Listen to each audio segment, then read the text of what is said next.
وزیر اعظم عمران خان نے ایک بار پھر ملک کو لاک ڈاؤن نہ کرنے کا اعلان کرتے ہوئے کہا ہے کہ اگر ہمارے حالات یورپ، امریکہ اور چین کی طرح ہوتے تو پورا پاکستان لاک ڈاؤن کر دیتا۔ اگر پاکستان کے وہ حالات ہوتے جو اٹلی کے ہیں، جو فرانس کے ہیں، جو امریکہ کے ہیں، انگلینڈ کے ہیں، میں آج پورا لاک ڈاؤن کر دیتا پاکستان کو۔ لیکن ہمارا مسئلہ کیا ہے؟ 25% پاکستانی غربت کی لکیر سے نیچے ہیں، جس کا مطلب وہ 2 وقت کی روٹی نہیں کھا سکتے۔ آج اگر میں پورا لاک ڈاؤن کرتا ہوں تو اس کا مطلب کیا ہے؟ اس میرے ملک کے رکشہ چلانے والے، چھابڑی والے، ریڑی والے، ٹیکسی والے، چھوٹے دکاندار، دیہڑی والے، یہ سارے گھروں میں بند ہو جائیں گے۔ اور ان کے پاس کیا وسائل ہوں گے کہ یہ 2 ہفتے تک گھروں کے اندر اپنے بیوی بچوں کا پیٹ پال سکیں؟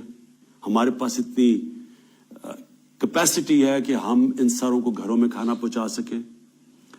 ابھی ہماری کیپیسٹی نہیں ہے۔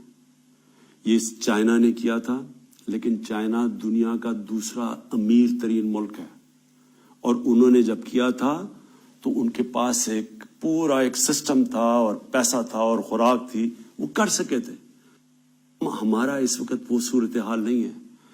میں اگر پورا لاک ڈاؤن کرتا ہوں تو مجھے یہ سوچنا پڑے گا کہ ان لوگوں کا کیا بنے گا، یہ جو 25% میرے غریب لوگ ہیں۔ قوم سے خطاب کرتے ہوئے وزیر اعظم نے کہا کہ عوام خود کو قرنطینہ کر لیں۔ 25% پاکستانی غربت کی لکیر سے نیچے زندگی گزار رہے ہیں۔ کورونا کے ساتھ سب سے بڑا مسئلہ غریبوں کا ہے۔ اناج کی فکر کرنے کی ضرورت نہیں۔ آپ کو خود اپنے آپ کو لاک ڈاؤن کی طرف لے جانا چاہیے۔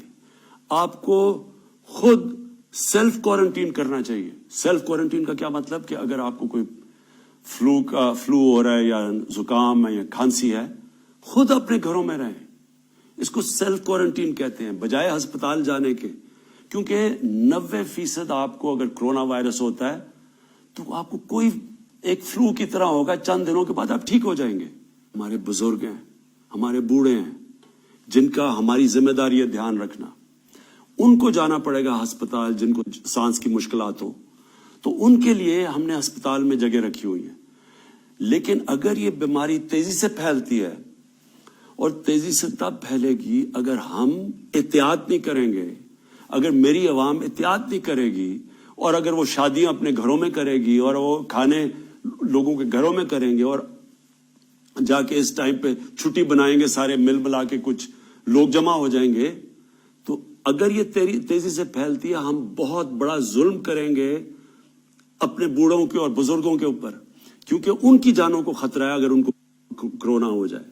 ہمارے پاس بہت ذخیرہ ہے۔ کرونا وائرس سے زیادہ خطرہ ہمیں افراتفری سے ہے۔ سب اگر گھروں میں سامان جمع کرنا شروع کر دیں گے تو ہمارے معاشرے کو نقصان ہوگا۔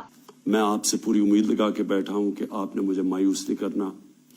آپ اپنے ذہن میں ڈال لیں کہ میں سارا وقت، میں اور میری ٹیم صرف یہ سوچ رہی ہے کورونا وائرس کا کیسے مقابلہ کرنا ہے، ہم نے اپنی بزنسز کو کیسے دیکھنا ہے، انڈسٹری کو کیسے دیکھنا ہے۔ انشاءاللہ پرسوں میں اس کے اوپر پوری آپ کے سامنے آؤں گا اور بتاؤں گا کہ ہم کیا کیا کرنے لگے اپنی انڈسٹری کے لیے، اپنی بزنس کے لیے، اپنی کنسٹرکشن انڈسٹری کے لیے۔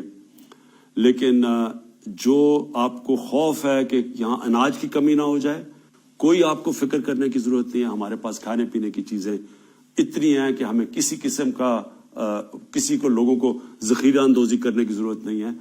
جو آخر میں کہنا چاہتا ہوں، ہمیں خطرہ سب سے زیادہ کس سے ہے؟ کرونا وائرس سے زیادہ خطرہ ہمیں ایک افراتفری سے ہے، پینک سے ہے۔ اگر لوگ گھبرا گئے، ساروں نے جا کے چیزیں خریدنے شروع کر دی، پیسے والے لوگوں نے اپنے گھروں میں سامان جمع کرنا شروع کر دیا، وہ کمی ہوگی، اور اس کی وجہ سے لوگ گھبرا کے اور وہ حرکتیں کرنا شروع کر دیں جس سے واقعی ہمارے معاشرے کو نقصان ہوگا۔ کورونا سے زیادہ نقصان افراتفری سے ہوگا، پینک سے ہوگا۔ اس لیے آپ کو میرے پہ پورا اعتماد کرنا چاہیے۔ میں نے اپنی قوم کو 2005 کے زلزلے اور 2010 کے سیلاب میں دیکھا ہوا ہے۔ ہمیں بڑی بڑی تکالیف آئی ہیں، پاکستانیوں نے ان کا مقابلہ کیا، ہم ان مشکلات میں نکل آئے۔ ہمیں آپ کی ضرورت ہے۔ اگر آپ نے احتیاط نہ کری تو پوری قوم کو نقصان ہوگا۔ اس لیے اپنے اوپر ڈسپلن کریں، حکمت اور عقل کا استعمال کریں۔ ہم نے بڑے بڑے شاپنگ مالز اب ساری جگہ بند کر دیے ہیں. ہم نے سکولز، یونیورسٹیز، کرکٹ میچز سب ختم کر دیے. لیکن آخر میں آپ کے اوپر، آپ کی ذمہ داری ہے کہ خود اپنے اوپر احتیاط کریں. دیکھیں، ایک انسان کو اللہ نے کہا ہے کہ اس کے ایمان کو اللہ مشکل وقت سے آزماتا ہے. اصل انسان کے ایمان کا پتہ چلتا ہے کہ وہ مشکل وقت میں کیا کھڑا رہتا ہے یا نہیں. اسی طرح ایک قوم کا ایک مشکل وقت میں پتہ چلتا ہے کہ کیا کیریکٹر ہے. میں نے اپنی قوم کو 2005 کے زلزلے میں دیکھا ہوا ہے، اور میں نے اپنی قوم کو 2010 میں جب فلڈ آئے تب دیکھا ہوا ہے. مجھے فخر ہے اپنے قوم کے اوپر. بڑے بڑے ہمیں تکلیفیں بھی ہیں کہ ہماری قوم نے کئی جگہ وہ نہیں کیا جو ہم سمجھتے تھے، لیکن جو ان 2 مشکل وقتوں میں پاکستانی قوم نے کیا، چاہے بیرون ملک پاکستانی تھے یا یہاں، ساری قوم نے مل کے ان کا مقابلہ کیا اور ہم نکل آئے ان دونوں مشکل وقتوں سے. آج بھی مجھے آپ کی ضرورت ہے. آپ نے اگر صحیح معنی میں احتیاط نہ کی، ہم ساری قوم کو نقصان ہوگا. اگر میں پوری طرح لاک ڈاؤن لگاؤں گا، اس کے اور اثرات ہوں گے اور وہ سب کو مشکلیں پڑیں گی.